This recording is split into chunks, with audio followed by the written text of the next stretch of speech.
Welcome, one and all, to this new What If. I am What If Studier, and you are my audience for today. Thank you for tuning in. This will be quite the adventure. Okay, enough with that corny shit. Hello world, I'm What If Studier, and today we are doing What If Deku was cursed with Toga Part 2. So basically, after the last events where Deku and Toga had come together to defeat her dad and kill him after she stabbed a knife through his head, after he had killed Deku's father.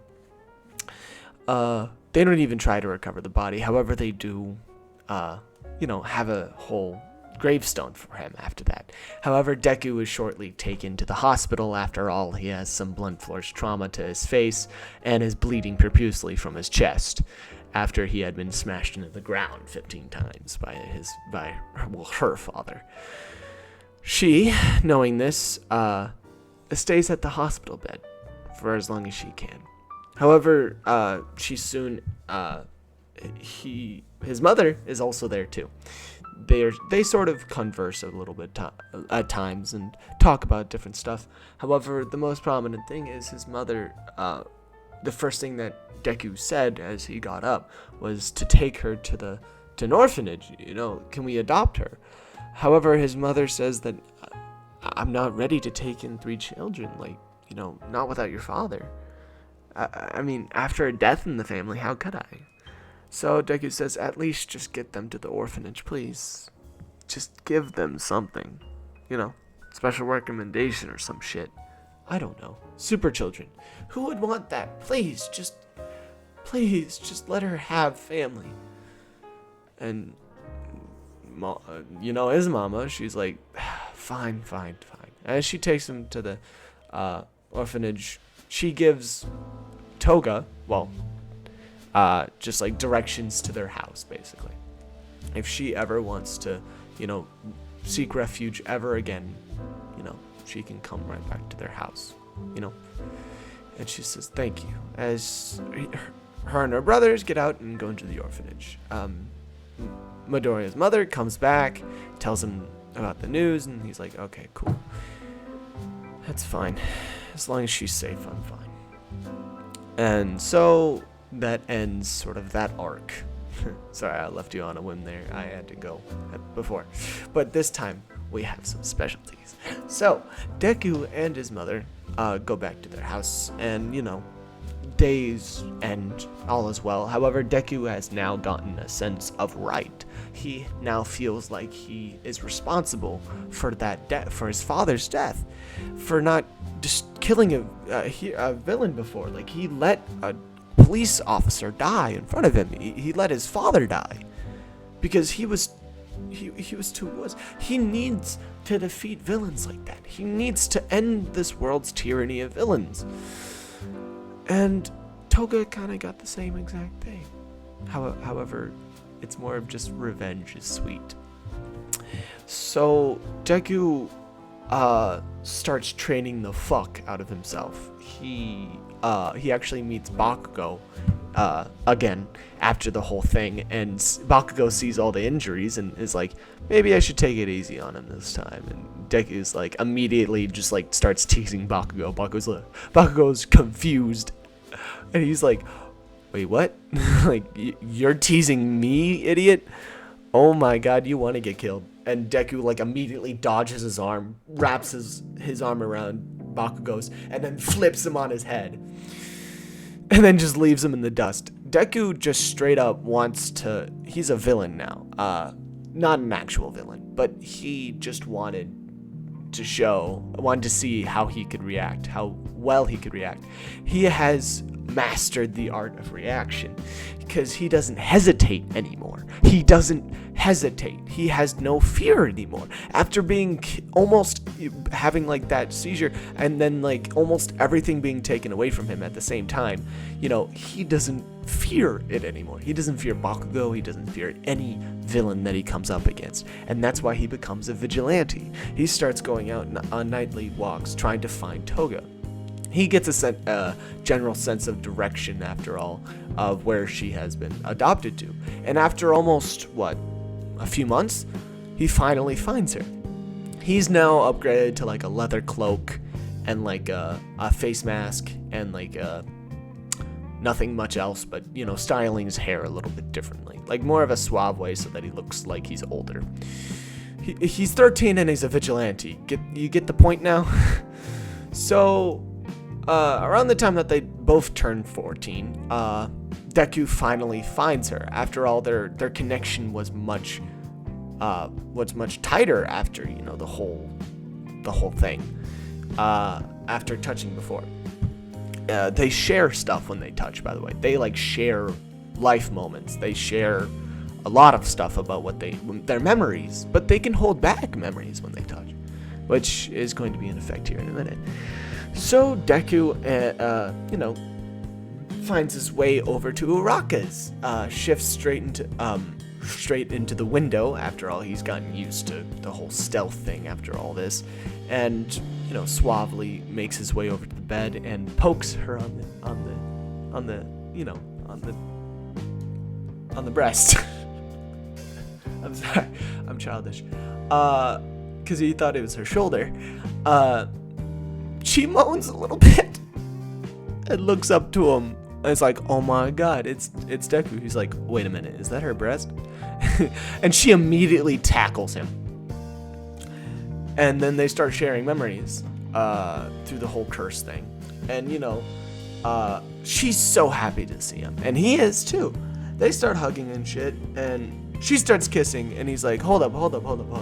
Not here. Not right now. Holy shit. Listen, okay. Once you've gotten settled down, I can tell that this is your new place because of your memories. This is a new place, okay? Give me a week, I'll come back. Then we can talk. She's like, fine, in a very disappointed tone. However, she's starting to be, she has been struggling a lot here, after all, and he's getting worried about her. He can tell that she's sort of in poverty here. Even if she's in a family, she's still in sort of a negative, sort of, a poverish family that doesn't really give a fuck about her and her siblings. And she's trying to, take care of her siblings, but without a job, what is that? And that's when she starts going into villain work, which Deku cannot tell. Even with their connection, I mean, she controls the connection by this point. She's gotten used to this whole power. Handling 2 quirks is hard enough, but she has nothing else to do. That's the one thing that she tries to do. She really doesn't want Deku to know. And Deku doesn't really want her to know that he's a vigilante, because she would worry. She would worry the hell. And so they both don't know that each other are doing these things. So Deku continuously starts sparring with Bakugo, trying to handle his quirk, trying to see the different ways that he could. And Bakugo starts beating up him more and more because Bakugo is a better fighter in general with his quirk. So Deku tries to catch up with him by fighting villains. He does well at fighting villains, but a lot of time he would get scars, a lot of scars, especially against villains that have sort of weapons, because he fights just hand-to-hand combat. Like, he doesn't care about weapons. He thinks that they're a fool's game and shit. And plus, your best weapons are your hands. So it's just like he doesn't care. So using the leather cowl, of course, he hides some anti-weapon sort of things, like anti-gun, knives that he throws, and then they go into the spouts of the guns, and the guns like fire and break. So it's interesting. He's gotten used to using those. And he actually is undertaken by sort of Aizawa, who finds him. And Aizawa is very interested in this whole Toga that he keeps on obsessing about. He can tell because Deku was continuously saying her name over the days, and he has a very worried face when he does. And, Deku consistently goes to her house every single week. Of course, slipping in the door, and then she tries to make things sexual, and he's like, oh, god damn it, not again. I just want to know if you're okay. Like, you don't look okay. I found a scar on my back last week, and it wasn't mine. What happened? And she's, she doesn't really want to answer him. She's like, I spilled like a hot cauldron fell on me, and he's like, all right, that's fine. Just please, if anything, just don't lie to me, all right? As he leaves, Toga, he can feel the regret that Toga feels, right? Because the connection. However, as he gets farther away, it dissipates, and he realizes that maybe there is something to this. Maybe she is holding something from him. And that causes sort of a fissure in their relationship. He brings this up to Aizawa, and Aizawa's like, you have a quirk? And he's like, yeah, it's a stupid one, but it's one that's brought me to my love. Toga. And he's like, oh, that's what this Toga's about. I see. He's like, don't make things weird, please.